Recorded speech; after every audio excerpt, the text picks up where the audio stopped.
que es donde está el cáncer que primario, ¿no? Hablábamos ahorita.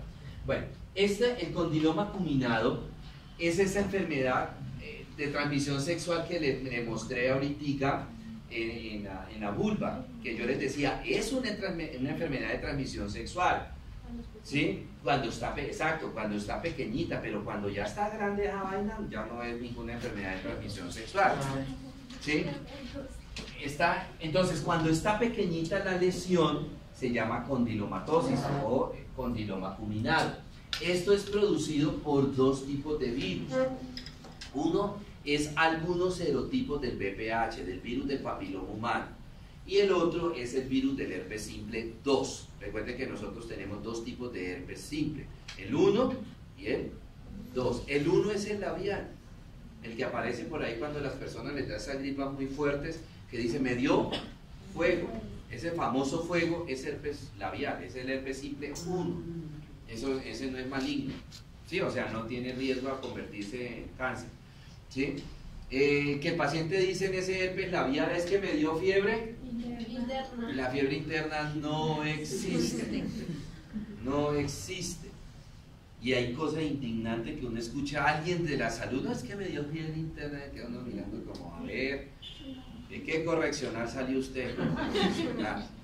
Le enseñaron eso, ¿sí? Entonces, acá tenemos los serotipos. Bueno, esos serotipos me dan dos tipos de forma del condiloma acuminado. Uno que parece verruquita, que fue el que vimos en la imagen de la vulva. Son bolitas, son verrugas, ¿sí? Que son lesiones múltiples. Y el otro que es plana. La lesión no es elevada, sino es plana la lesión. Ya les muestro imagen, ¿sí? Esa es la imagen que les mostré al principio, ¿sí? De vulva, ¿verdad? Pero aquí ya no es condilomatosis, aquí ya es un cáncer. Pero lo que les decía, si la paciente se hubiera presentado con estas lesioncitas, pues ahí sí es condilomatosis. Pero ya con esta masa, pues ya no me puede hablar de condilomatosis, ¿correcto? Y esta es la lesión plana, perdónenme que les muestre la imagen de un pene, ¿sí?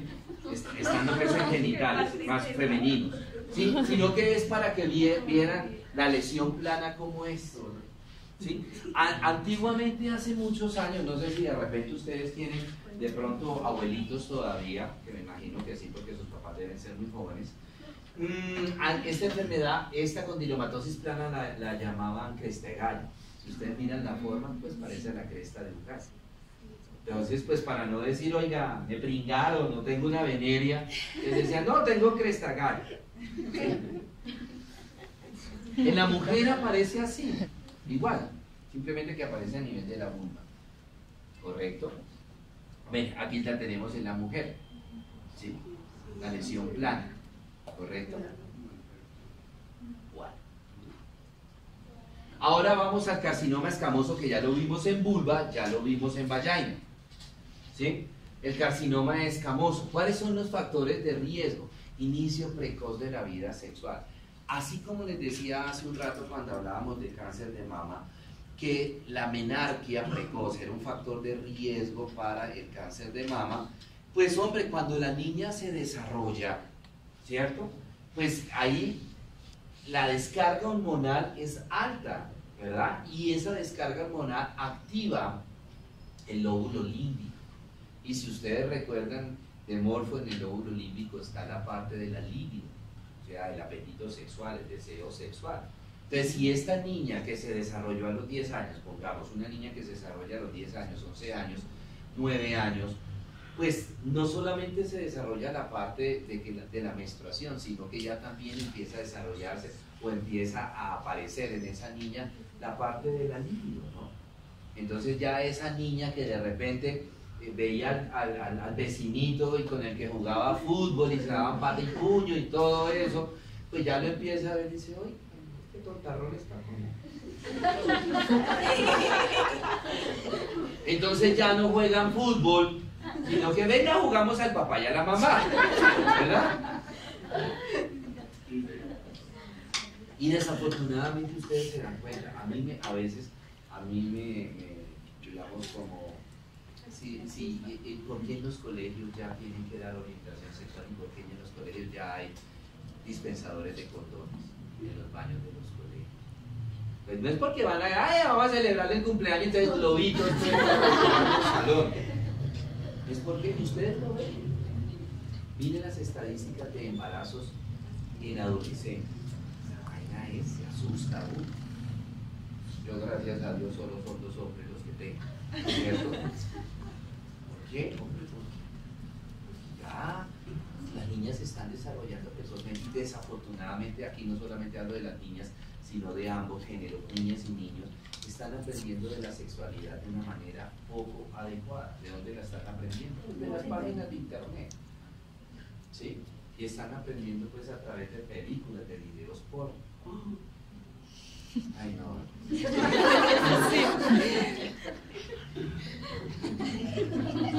¿Sí? La multiparidad. En el cáncer de seno era la nuliparidad. Aquí la multiparidad. Bueno, esta parte de la multiparidad, este factor de riesgo hoy día ya como que, por así decirlo, no se ve casi. ¿Por qué? Hombre, porque hoy día, pues, por ejemplo, en la época de mi mamá, ¿sí? Mi abuela paterna tuvo 18 chinos. O sea, mi abuelito no conocía el televisor. ¿Sí? No, ni el radio. ¿Sí? Es que eso era una, o sea, estaba en lo que supuestamente llamaban la dieta y quedaban en embarazo ahí en la dieta. ¿Sí? Después lo comparo ahora con mi mamá y mi papá, fuimos 5, ¿cierto? Bueno, ya bajó la multiparidad, pero era multiparidad. Ahora ya esa palabra multiparidad, 2 y eso. Y la tendencia ahora es 1 o ninguno, lo que yo les decía. No, yo tengo, mi niño, a mí me ha pasado muchas veces y no sé si a ustedes le ha pasado. No, es que tengo al niño solo, no puedo estar, que no sé qué, tengo a mi bebé solo, yo no es ahí. El niño. Sí, es que mi bebé. A mí me pasó una vez con una compañera, una bacterióloga del hospital, que un día me dijo, o sea, estaba recién llegada al hospital, y me dijo, Henry, ¿me acompañas a comprarle ropita a mi bebé?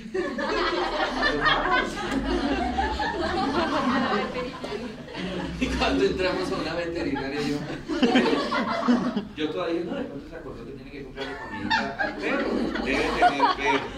Y cuando la veo allá, ¡ay, tan lindo! Y yo me acerqué, yo le dije, perdóname una pregunta, ¿tu bebé es un perrito? Sí. Pues ya mirando la parte, esto simplemente es un comentario que no sé si ustedes el año pasado escucharon al Papa Francisco, que dijo que también es muy malo humanizar los animalitos. O sea, a mí me gustan mucho los animalitos, los perros, los gatos. De hecho, en pandemia yo adopté una gata callejera de 4 patas. Porque este ya de una vez presente, pero me la gata. ¿Sí? Una gatica que le encantan los animalitos, pero de ahí a que ya uno le diga, por ejemplo, no estoy de acuerdo, es una posición muy personal. Eso, mi bebé, es que el nené, es que mi hijo, digo, ¿sí? O sea, en eso no estoy de acuerdo. Humanizarlos también es malo. Eso sí ya no lo dice ningún libro, eso es mi criterio personal. Ya cada uno de ustedes dice, bueno, sí, viejo miserable y mi bebé ahorita lo tengo que llamar para mi bebé. Bueno, la promiscuidad sexual. En esta parte de la promiscuidad sexual hay un término mal entendido, que a uno a veces les pregunta, por ejemplo, cuando las donaciones de sangre, cuando los pacientes van a la consulta y de pronto, bueno, y su merced, ¿cuántas parejas sexuales tiene? Una sola. Yo soy, le dicen a uno, yo soy monógamo o monógama. Yo, pues está muy bien, ¿sí? Pero es que cambio de compañero sexual cada 2 meses. Eso es una falsa monogamia. Eso es promiscuo. Para que podamos nosotros hablar de monogamia, se debe tener relaciones sexuales con la misma pareja, no por un día, por un año. Por un año. Y si yo cambio de pareja sexual cada 3, cada 4, cada 6 meses, eso ya es promiscuidad. ¿Cierto? No empiece a señalar, mamita. Ya dejó boleteada la pobre chinita. Ahora, lo que les decía, los virus que me producen este carcinoma, les decía, el virus del herpes simple 2, que es el herpes genital, y el del papiloma humano, los serotipos 16 y 18. Son los serotipos que se pueden convertir en cáncer. Ahora, la evolución de la enfermedad inicia con una neoplasia intraepitelial cervical, ¿sí? Evoluciona a un carcinoma microinvasor, que es el carcinoma in situ, y evoluciona hacia un carcinoma escamoso invasor, ¿sí? Hablemos de la primera, la neoplasia intraepitelial cervical. Si las niñas de acá ya se hacen citologías, mirarán que en la hoja de la citología, en la parte de abajo, hay una cosa que dice NIC. NIC 1, NIC 2 y NIC 3. NIC, neoplasia intraepitelial cervical. ¿Es curable? Sí, es curable el NIC. ¿Sí? ¿Cómo se diagnostica el NIC? Pues a través de la citología. Entonces le reportan, cuando una niña va a reclamar el reporte de citología y le apareció un NIC, así sea NIC 1, a esa pacientica, entonces le dice, por favor, lleve su resultado a ginecología, porque le apareció un NIC y hay que hacerle tratamiento. Ahorita les explico qué es el tratamiento. Entonces, el NIC 1 es una neoplasia intraepitelial cervical leve, el NIC 2 es moderado y el NIC 3 es severo.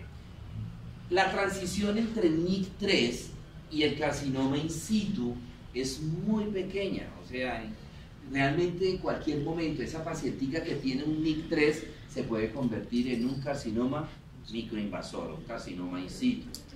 Ahorita les explico el tratamiento. Entonces, bueno, ¿qué se hace? Listo, a la niña le salió un NIC 1, NIC 2, ¿sí? Entonces se le hace una prueba que se llama el test de Schiller.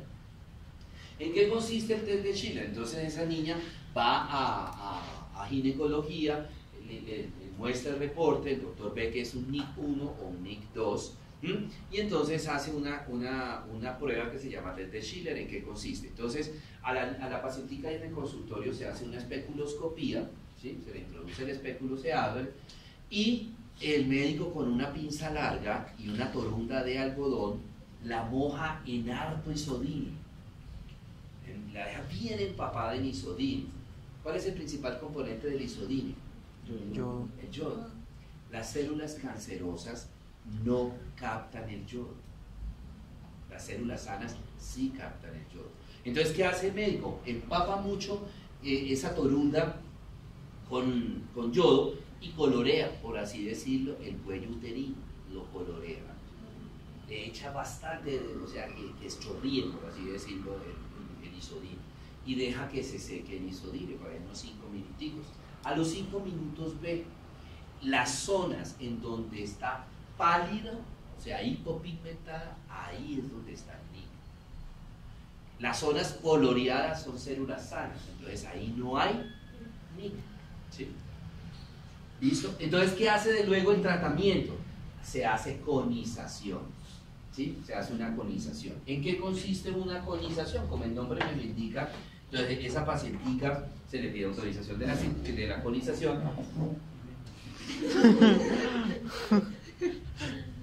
para que yo termine la clase rápida, me lesione en la cadera.